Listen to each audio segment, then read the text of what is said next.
Hi everyone, welcome to IK classes. Students, in today's class we are doing very important question, that is law of variable proportion. इस law को understand करने से पहले आप एक इसका बेसिक वीडियो देख लेना, जो कि जिसका लिंक जो है वो मैं डिस्क्रिप्शन बॉक्स में आपको सेंड कर दूंगी, आप उसको ज़रूर देख लेना. तो लॉ ऑफ वेरिएबल प्रोपोर्शन जो है, this is very very practical law. और ये जो लॉ है ये सारे के सारे प्रोडक्शन यूनिट, चाहे वो स्मॉलर यूनिट है चाहे कोई बिगर यूनिट है, यानी कोई सिंपल बुटीक ओनर से लेकर जैसे टाटा बिरला के बड़े बड़े यूनिट्स हैं, रिलायंस के बड़े बड़े यूनिट्स हैं, उन सब के लिए ये लॉ अप्लाई होता है. तो लॉ ऑफ वेरिएबल प्रोपोर्शन है क्या, इसको हम अच्छी तरह से अंडरस्टैंड करेंगे. तो लॉ ऑफ वेरिएबल प्रोपोर्शन, यहाँ पे वेरिएबल का मीनिंग क्या है? वेरिएबल का मतलब यहाँ पे क्या है? Variable factors. Variable factors, variable factors क्या होते हैं? जिनको हम शॉर्ट पीरियड में चेंज कर सकते हैं, लाइक रॉ मटेरियल है, लेबर है, पावर, फ्यूल एटसेट्रा. तो ये सारे वेरिएबल फैक्टर्स. अब यहाँ पे मीनिंग है प्रोपोर्शन का. प्रोपोर्शन का मीनिंग है रेशियो. प्रोपोर्शन का मतलब क्या है? यहाँ पे रेशियो. रेशियो यानी फिक्स फैक्टर्स और वेरिएबल फैक्टर की रेशियो के कॉम्बिनेशन के साथ जब हम प्रोडक्शन देखते हैं, टोटल प्रोडक्शन में क्या चेंजेस आते हैं, प्रोडक्शन कैसे इंक्रीज होता है, कैसे डिक्रीज होता है, उन सब के हम सारे फेजेस देखेंगे. तो ये लॉ ऑफ वेरिएबल प्रोपोर्शन के अंडर ही देखा जाएगा. तो ये जो लॉ है, ये लॉ सिर्फ और सिर्फ शॉर्ट पीरियड में अप्लाई होता है, जहाँ पे कुछ फैक्टर्स फिक्स हैं और कुछ फैक्टर्स क्या है? वेरिएबल है. फिक्स को हम चेंज नहीं कर सकते. जो एक बार हमने सोच लिया कि ये जैसे 1 एकड़ ऑफ लैंड है तो वो उतनी ही रहेगी, या फिर 2 या 3 जितनी भी आपने मशीन एक बार यूज करनी है वो वही रहेगी, स्टेट ऑफ टेक्नोलॉजी वही रहेगी. तो कोई भी लॉ जो है कुछ अजम्पशंस के ऊपर बेस्ड होता है. वो अजम्पशंस कौन सी है पहले आप वो देख लो. This law applies to the field of production only. सिर्फ प्रोडक्शन के फील्ड में ही ये लॉ अप्लाई होता है और किसी भी फील्ड में ये लॉ अप्लाई नहीं होगा. और it operates in short run only. सिर्फ शॉर्ट रन में ऑपरेट होगा, जहाँ पे सारे कुछ फैक्टर्स जो हैं फिक्स्ड हैं, कुछ वेरिएबल हैं. और this law applies to all fix factors including land. फिर इसके बाद आता है state of technology is assumed to be constant. Technology जो आपने बिजनेस में एक बार यूज कर ली, बिजनेस यूनिट में वही रहेगी. Let's see what law of variable proportion states. Law of variable proportion states that as we increase quantity of only one input, keeping other inputs fixed, total production initially increases at increasing rate, then TP increases at decreasing rate, then finally at a negative rate. Mean to say ये क्या state करता है law of variable proportion? ये state करता है कि as we increase quantity of only one input, यानी जो हमारा वेरिएबल फैक्टर है, अगर अब उसको 1 बाय 1 इंक्रीज करते हैं, बाकी के सारे फैक्टर्स को फिक्स रखते हुए, देन टोटल प्रोडक्शन जो होगा स्टार्टिंग में क्या होगा? Initially increases eight increasing rate. Increase तो होगा, उसकी जो बढ़ने की रेट है वो भी क्या हो गई? इंक्रीज हो जाएगी. Then at decreasing rate, production तो बढ़ेगा लेकिन उसके जो बढ़ने की रेट है वो कम हो जाएगी. फिर फाइनली क्या होगा? जो प्रोडक्शन है वो नेगेटिव रेट पे हो जाएगा. सो इसका मतलब जो लॉ ऑफ वेरिएबल प्रोपोर्शन है उसके अलग अलग मतलब प्रोडक्शन के जो फेजेस हैं, अलग अलग फेजेस होंगे, उनको हम अंडरस्टैंड करेंगे with the help of table and diagram. तो टेबल बनाने के लिए मैं एक सपोज करती हूँ, मान लो कोई बिजनेस यूनिट, यानी हम छोटा सा बुटीक ले लेते हैं. हम जो बुटीक का ओनर है उसने जो फिक्स फैक्टर यूज करा है वो है 3 मशीन्स. 3 मशीन्स यूज करी उसने. 3 मशीन्स जो है वो फिक्स फैक्टर हैं और उसके ऊपर उसने लेबर यूज किए. लेबर को बढ़ा के ही उसने प्रोडक्शन को बढ़ाना चाहा, यानी सूट्स की काउंटिंग कह सकते हैं, क्योंकि बुटीक वाले सूट्स बनाएंगे. तो सूट्स की जो प्रोडक्शन है वो कैसे बढ़ाएगा? सिर्फ और सिर्फ लेबर को बढ़ा के. तो लेबर यहाँ पे क्या है? Variable factor. लेबर यहाँ पे क्या है? Variable factor. अब जो फिक्स फैक्टर और वेरिएबल फैक्टर की जो रेशियो है, यानी जो कॉम्बिनेशन है, उनको यूज करके जब बुटीक के ओनर ने टोटल प्रोडक्शन किया तो उसमें देखते हैं हम क्या क्या चेंजेस आते हैं. तो सबसे पहले हम यहाँ पे एक टेबल बनाते हैं. तो टेबल में सबसे पहले मैं लूंगी यहाँ पे फिक्स फैक्टर. फिक्स फैक्टर फिर इसके बाद मैं लूंगी यहाँ पे नेक्स्ट जो हमारा कॉलम होगा वो होगा वेरिएबल फैक्टर। वेरिएबल फैक्टर यानी लेबर। तो यहाँ पे मैं फिक्स फैक्टर ले लेती हूँ, जहां जहां भी हमने प्रोडक्शन लेनी है वो मेरे सारे प्रोडक्शन के फेजेस के लिए 3 यूनिट्स ही लेंगी। तो ये जब तक प्रोडक्शन हो रही है तो फिक्स फैक्टर में कोई चेंज नहीं आएगा, वो 3 मशीन्स ही रहेंगी। फिर इसके बाद वेरिएबल फैक्टर यानी 1 लेबरर लगाया। लेबरर्स को जैसे ही हमने लगाया तो लेबर क्या कर रहा है, वो लेबर प्रोडक्टिविटी कैसी दे रहा है, टोटल प्रोडक्शन कैसा दे रहा है, वो लेबर क्या कर रहा है, कटिंग भी खुद ही कर रहा है, स्टिचिंग भी खुद ही कर रहा है और आयरन भी स्टिच कर रहा है, आयरन भी खुद ही कर रहा है। तो कहने का मतलब क्या हुआ है कि यहाँ पे सारे काम खुद करने की वजह से जो फिक्स फैक्टर है वो प्रॉपरली यूटिलाइज नहीं हो रहा है। अगर एक लेबरर 12 आवर्स काम कर रहा है तो इसका मतलब जो मशीन्स हैं, कहीं ना कहीं एक मशीन जो है या 2 मशीन्स क्या रहेंगी, अगर एक मशीन वो यूज कर रहा है, अगर स्टिचिंग यूज कर रहा है तो आयरन और कटिंग की मशीन फ्री रहेंगी। मतलब जो फिक्स फैक्टर है वो प्रॉपरली यूटिलाइज नहीं हो रहा है, लेकिन प्रोडक्शन जो होगा वो कितना होगा, सपोज कर लेते हैं यहाँ पे 10 यूनिट्स, टोटल प्रोडक्शन उसका कितना हुआ 10 यूनिट्स। हम सपोज करते हैं कि उसने 10 सूट्स बना लिए। फिर इसके बाद जो बुटीक का ओनर है उसने क्या करा, उसने 2 लेबरर्स लगा लिए, यानी एक लेबरर बढ़ा दिया। तो जब लेबर बढ़ाया तो first labourer and second labourer को जब लगाया तो उनमें क्या हुआ, एक कह सकते हैं स्ट्रॉन्ग कोऑर्डिनेशन हो गया, बेटर कोऑर्डिनेशन हो गया। क्या कर रहे हैं वो, एक पर्सन स्टिच कर रहा है, दूसरा लेबरर क्या कर रहा है, कटिंग कर रहा है। तो इसका मतलब कहीं ना कहीं जब जब वो प्रोडक्शन करेंगे तो कटिंग, एक पर्सन जो है वो कटिंग में पूरी तरह से एफिशिएंट हो जाएगा, दूसरा स्टिचिंग में अच्छी तरह से एफिशिएंट हो जाएगा। तो अब क्या हुआ कि दोनों मिलकर जो प्रोडक्शन कर रहे हैं वो कितनी कर रहे हैं, 30, मोर देन डबल। तो जो बुटीक का ओनर सोच रहा है कि ये प्रोडक्शन पहले 10 से तो 20 होनी चाहिए थी क्योंकि लेबरर्स मैंने 2 लगाए, लेकिन यहाँ पे वो फिक्स फैक्टर जो है वो प्रॉपरली यूटिलाइज होने की वजह से प्रोडक्शन जो है वो बहुत बढ़ गया। अब टोटल प्रोडक्शन तो बढ़ गया, इसका मतलब जो मार्जिनल प्रोडक्शन है, मार्जिनल प्रोडक्शन यानी it is addition to TP. तो इसको हम कैसे निकालते हैं वो आपको पता है, TPN माइनस TPN माइनस 1। तो इसको हम ऐसे निकालते हैं। तो पहला यूनिट क्या दे रहा है हमें 10, सेकेंड यूनिट जो एडिशनल प्रोडक्शन दे रहा है यानी MP दे रहा है वो 30 माइनस 10 कर दोगे तो कितनी होगी 20। तो कहने का मतलब है जब 2 लेबरर्स लगाए तो टोटल प्रोडक्शन इंक्रीज हुआ और उसकी जो रेट है बढ़ने की वो भी क्या है, ज्यादा हो गई, 10 से कितनी हो गई 20। फिर इसके बाद थर्ड लेबरर लगाया, अब टोटल प्रोडक्शन हो गई 45, प्रोडक्शन 45 हो गई, लेकिन यहां पे एडिशनल प्रोडक्शन कितनी हो गई 15, 45 माइनस 30 15। अब बुटीक का ओनर देख रहा है चलो प्रोडक्शन तो कहीं ना कहीं बढ़ रहा है, तो वो क्या कर रहा है, MP को नहीं देख रहा, मतलब MP क्या हो रही है, अब डिक्लाइन हो रही है, एडिशनल प्रोडक्शन जो है वो डिक्लाइन हो रही है। फिर इसके बाद फोर्थ लेबर लगाया तो 52 यूनिट्स बन गए टोटल प्रोडक्शन के। फिर इसके बाद फिफ्थ लेबरर लगाया तो टोटल प्रोडक्शन कितना हुआ 52। अब यहाँ पे देखने वाली बात यह है कि जब फोर्थ यूनिट लगाया तो मैक्सिमम प्रोडक्शन जो हो रही है वो 52 ही हो रही है, यानी फिक्स फैक्टर और जो वेरिएबल फैक्टर है उसका जो ऑप्टिमम कॉम्बिनेशन है जहां पे टोटल प्रोडक्शन मैक्सिमम हो रहा है, इससे ज्यादा टोटल प्रोडक्शन इंक्रीज नहीं हो सकता, क्योंकि जो फिक्स फैक्टर है वो यहां तक क्या कर रहा है, उसकी अब कह सकते हैं कि फिक्स फैक्टर और वेरिएबल फैक्टर का जो कॉम्बिनेशन है वो उसको ज्यादा से ज्यादा यूटिलाइज करके भी, मशीन को ज्यादा से ज्यादा यूटिलाइज करने के बाद भी प्रोडक्शन जो है वो उसको नहीं बढ़ा रहे हैं। फिफ्थ यूनिट पे कितनी हो रही है 52। कहने का मतलब है अब एडिशनल प्रोडक्शन अगर हम फोर्थ लेबरर की देखें तो कितनी है 7 और फिफ्थ लेबरर की कितनी है 0।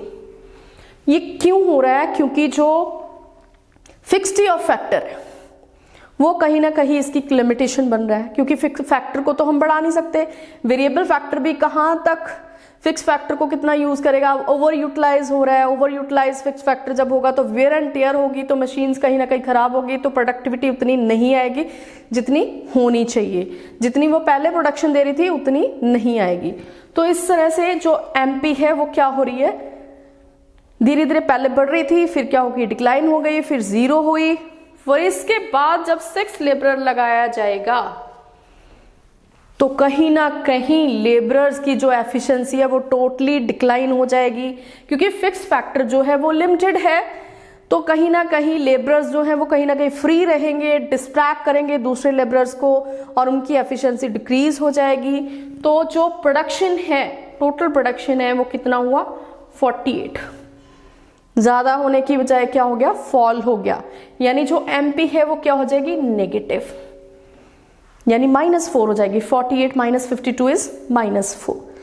तो अब देखेंगे यहाँ पे मार्जिनल प्रोडक्शन जो होती है वो क्या होती है, क्या बताती है, रेट बताती है प्रोडक्शन के, मतलब प्रोडक्शन में कितना चेंज आ रहा है। ये fix factor and variable factor की जो रेशो है, कॉम्बिनेशन लेके जो प्रोडक्शन में चेंजेस आ रहे हैं, जो प्रोडक्शन के फेजेस हैं, ये एमपी उसको बताता है, उसकी रेशो को बताता है। तो यहाँ पे देखिए इसके फेजेस देखेंगे हम, फेजेस। तो यहां से देखो 10 से लेके 20, यानी जब हम सेकेंड यूनिट लेबर का लगाते हैं तो प्रोडक्शन जो है इंक्रीज हो रही है और जो उसके बढ़ने की रेट है वो भी इंक्रीज है। इसका मतलब जो हमारे 2 यूनिट्स तक है इसको हम बोलेंगे फर्स्ट फेज। फर्स्ट फेज कौन सा है, इंक्रीजिंग रिटर्न्स, इसको हम बोलते हैं इंक्रीजिंग रिटर्न्स। फिर इसके बाद थर्ड, फोर्थ, फिफ्थ यूनिट पे जो टोटल प्रोडक्शन है वो तो बढ़ रहा है, लेकिन जो उसके बढ़ने की रेट है वो क्या हो गई है, 0 हो रही है, कम हो रही है। तो इसको हम बोलेंगे सेकेंड फेज। सेकेंड फेज ये क्या बताता है, डिक्रीजिंग रिटर्न्स। डिक्रीजिंग रिटर्न्स, कहीं ना कहीं प्रोडक्शन तो बढ़ेगा लेकिन जो रिटर्न्स हैं वो क्या हो जाएंगे, डिक्रीज हो जाएंगे। Returns two factors, law of variable proportion को हम रिटर्न्स टू फैक्टर भी बोलते हैं। तो returns two factor, decreasing returns two factors, ये इंक्रीजिंग रिटर्न्स टू फैक्टर्स। इसी तरह से जब हम 6 लेबर लगाते हैं तो ये प्रोडक्टिविटी जो है वो फॉल हो जाती है और जो एडिशनल प्रोडक्टिविटी है यानी एमपी है वो नेगेटिव हो जाती है।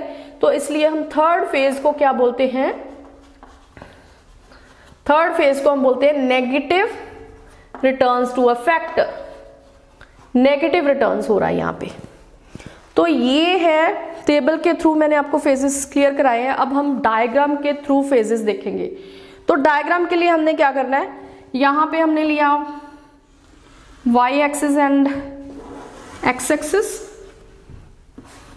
0, ये हमारा x, ये हमारा y एक्सिस, और y एक्सिस पे यहाँ पे हम लेंगे TP एंड MP।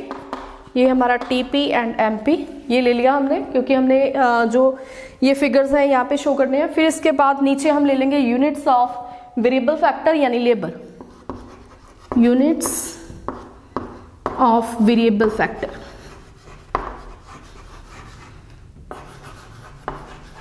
लेबर ले लिया हमने इधर,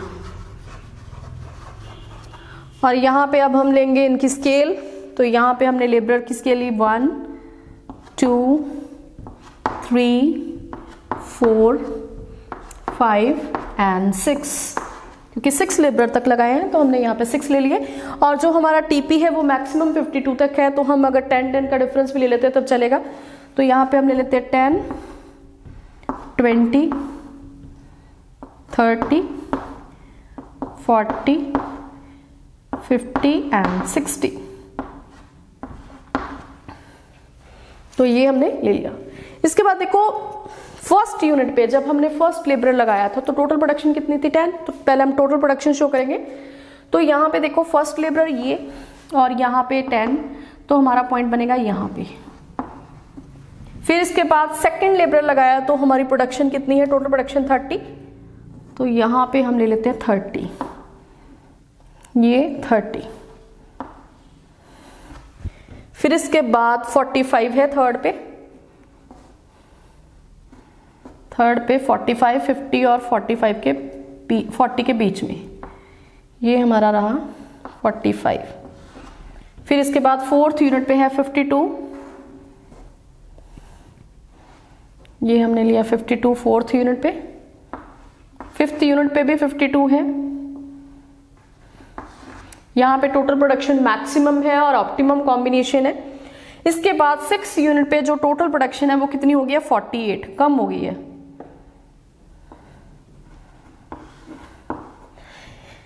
इन सारे पॉइंट्स को जब हम ज्वाइन करेंगे तो हमारे पास एक कर्व बनेगी, that is total production curve. तो हमने इसको ओरिजिन के साथ ज्वाइन करना है। तो यहाँ पे ये देखिए, ये थोड़ा मैंने अंदर की तरफ लिया है इसको।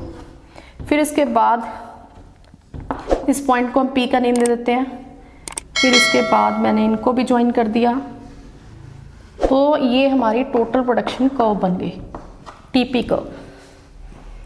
अब यहाँ पे जिस पॉइंट पे टोटल प्रोडक्शन मैक्सिमम है उस पॉइंट को मैंने नेम दे दिया M। ये हमारी क्या बन गई टोटल प्रोडक्शन कर्व। इंक्रीज हो रही है, लेकिन यहाँ पे क्या हो रही है, फॉल हो रही है।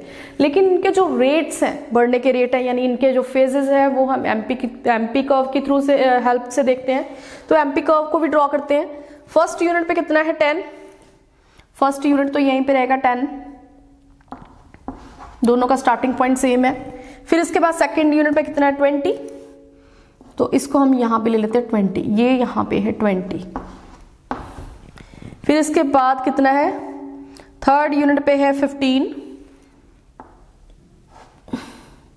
ये 10 और 15 के बीच, 10 और 20 के बीच में 15। फिर इसके बाद 7, फोर्थ पे कितना है 7, तो हमने फोर्थ पे ले लिया 7। फिफ्थ पे 0 है, ये यहाँ पे 0। फिर सिक्स्थ पे क्या है नेगेटिव, यानी -4 है। तो हम y एक्सिस को नीचे की तरफ अगर बढ़ाएं, यहाँ नीचे की तरफ स्केल ले लेते हैं 10 यूनिट्स का, तो हमारे पास MP जो है वो 6 यूनिट पे क्या होगी, -4 यहाँ पे होगी अप्रोक्सीमेटली, करीब करीब यहाँ पे ले लेते हैं। तो इन सारे पॉइंट्स को जब हम ज्वाइन करेंगे तो एक कर्व बनेगी। यहां से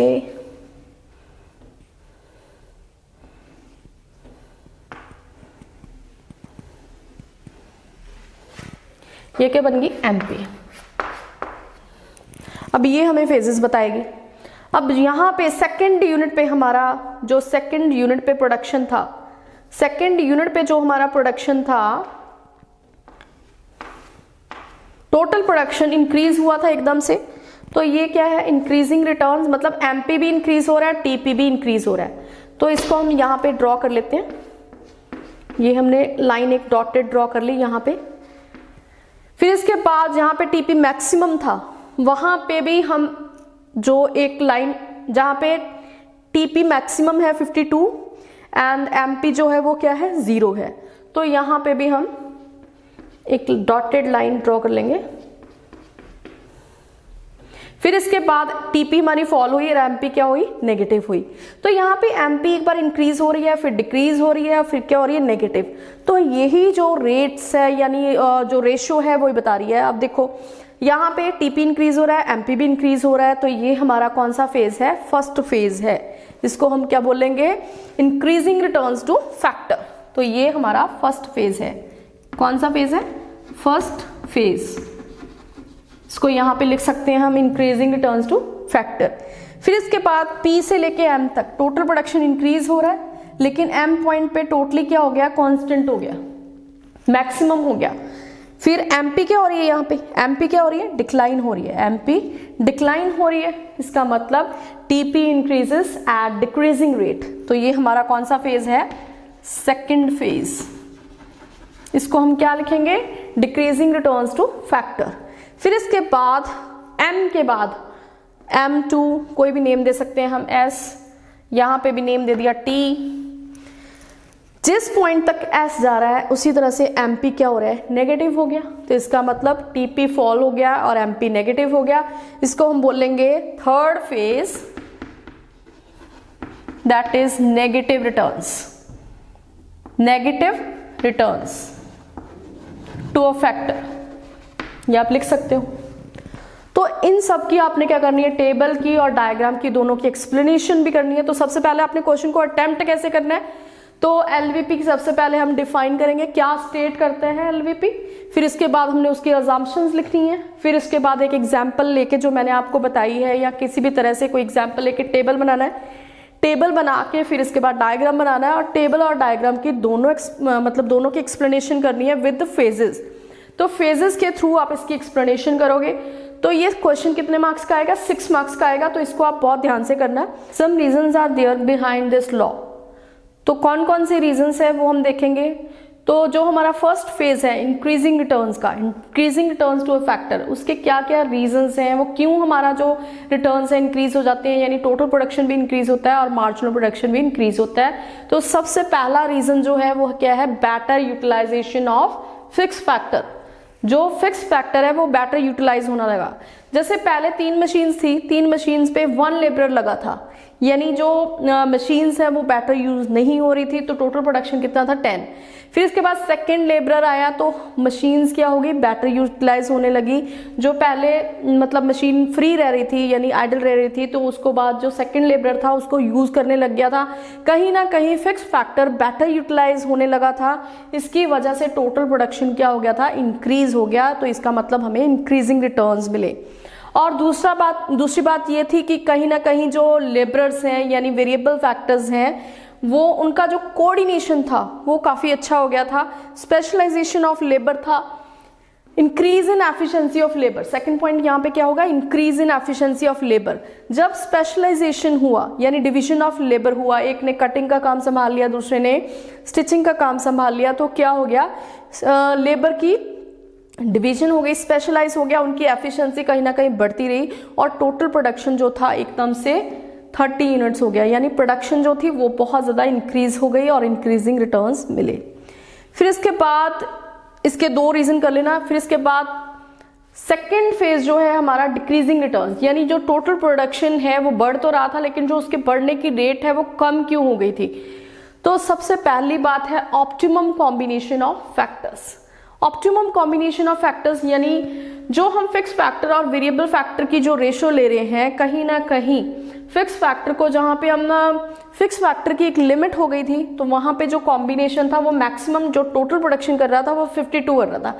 मैंने कहा ये बेस्ट कॉम्बिनेशन है, शॉर्ट रन में बेस्ट कॉम्बिनेशन था, जिसकी वजह से जो टोटल प्रोडक्शन था वो बढ़ रहा था। लेकिन जब 5th लेबर लगाया गया तो जो फैक्टर था, फिक्स फैक्टर था, उसका जो ऑप्टिमम कॉम्बिनेशन था उसकी लिमिट के बाहर था। मतलब फिक्स फैक्टर से हम कितना यील्ड कर रहे थे, ज़्यादा से ज़्यादा वेरिएबल फैक्टर लगा के वो 52 ही यील्ड कर रहे थे, उसके अलावा हम नहीं कर सकते थे।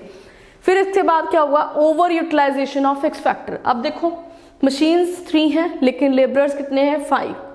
कहीं ना कहीं लेबर, जहाँ पे मशीन को रेस्ट चाहिए था, जब लेबर रेस्ट करते थे मशीन भी रेस्ट करती थी पहले, लेकिन कहीं ना कहीं क्या हुआ? जब लेबरर्स जो थे वो काम करी जा रहे थे लेकिन मशीन्स कम थी, इसका मतलब मशीन्स का ओवर यूटिलाइज हुआ। ओवर यूटिलाइज होने की वजह से मशीनरी में वेयर एंड टियर हुआ, तो मशीनरी की जो कैपेसिटी थी वो कम हो गई, तो प्रोडक्शन हमारा क्या हो गया? वो रहा तो उतना ही, लेकिन जो उसकी मार्जिनल प्रोडक्शन थी वो क्या हो गई? 0 हो गई। यानी ये हमारा second phase decreasing returns to a factor है, जो किसकी वजह से है? ऑप्टिमम कॉम्बिनेशन ऑफ फैक्टर्स की वजह से या फिर over utilization of fix factor की वजह से। फिर इसके बाद हमारा थर्ड फेज जो है वो क्या है? Negative returns to a factor, यानी जो नेगेटिव रिटर्न्स हैं वो क्यों हुए? तो सबसे पहला पॉइंट जो होगा वो होगा लिमिटेशन ऑफ फिक्स फैक्टर। अब देखो वेरिएबल फैक्टर की तो बढ़ रही है काउंटिंग, लेकिन जो हमारा फिक्स फैक्टर है उसको हम शॉर्ट रन में चेंज नहीं कर सकते हैं, वो उतना ही है।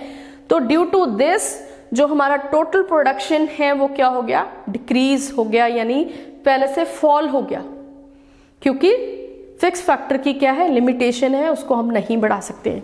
फिर साथ में decrease in efficiency of labour. अब जब डिवीजन ऑफ लेबर हो गई थी तो इसके क्या होने लगेंगे? पहले तो एडवांटेजेस हो रहे थे लेकिन बाद में कहीं ना कहीं इसके क्या होने लगते हैं? डिसएडवांटेजेस होने लगते हैं।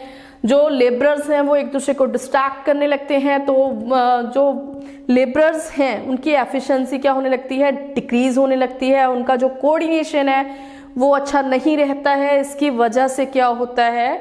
जो प्रोडक्शन है वो उसकी जो मार्जिनल प्रोडक्टिविटी है वो नेगेटिव हो जाती है।